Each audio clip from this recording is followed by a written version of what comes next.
Exodus 23. Don't pass on malicious gossip. Don't leak up with the wicked person and give corrupt testimony. Don't go along with the crowd in doing evil, and don't fudge your testimony in a case judged to please the crowd. And just because someone is poor, don't show favoritism in a dispute. If you find your enemy's ox or donkey loose, take it back to him. If you see the donkeys of someone who hates you lying helpless under its load, don't walk off and leave it. Help it up. When there's a dispute concerning your poor, don't tamper with the justice due them. Stay clear of false accusations. Don't contribute to the death of innocent and good people. Don't let the wicked off the hook. Don't take bribes. Bribes blind perfectly good eyes and twist the speech of good people. Don't take advantage of a stranger. You know what it's like to be a stranger. You were strangers in Egypt.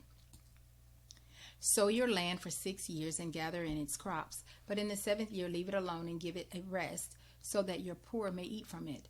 What they leave, let the wildlife have. Do the same with your vineyards and olive groves. Work for 6 days and rest the 7th, so your ox and donkey may rest, and your servant and migrant workers may have time to get their needed rest. Listen carefully to everything I tell you. Don't pay attention to other gods. Don't do so much as mention their names. 3 times a year you are to hold a festival for me.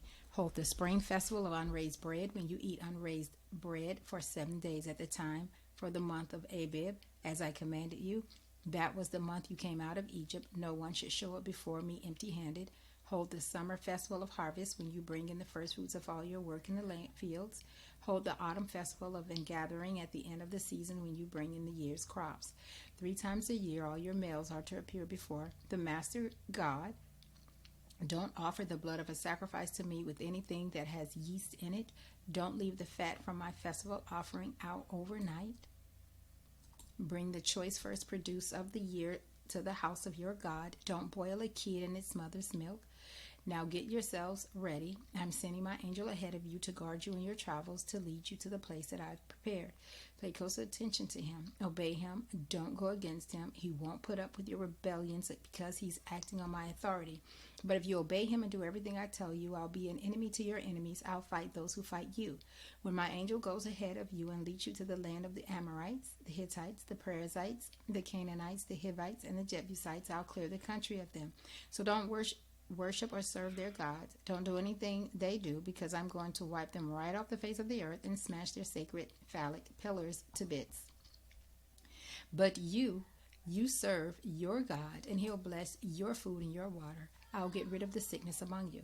There won't be any miscarriages nor barren women in your land. I'll make sure you live full and complete lives. I'll send my terror on ahead of you and throw those peoples you are approaching into a panic, and you'll see of your enemies is the backs of their necks.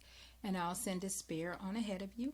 It will push the Hivites, the Canaanites, and the Hittites out of your way. I won't get rid of them all at once, lest the land grow up in weeds and the wild animals take over. Little by little, I'll get them out of there while you have a chance to get your crops going and make the land your own.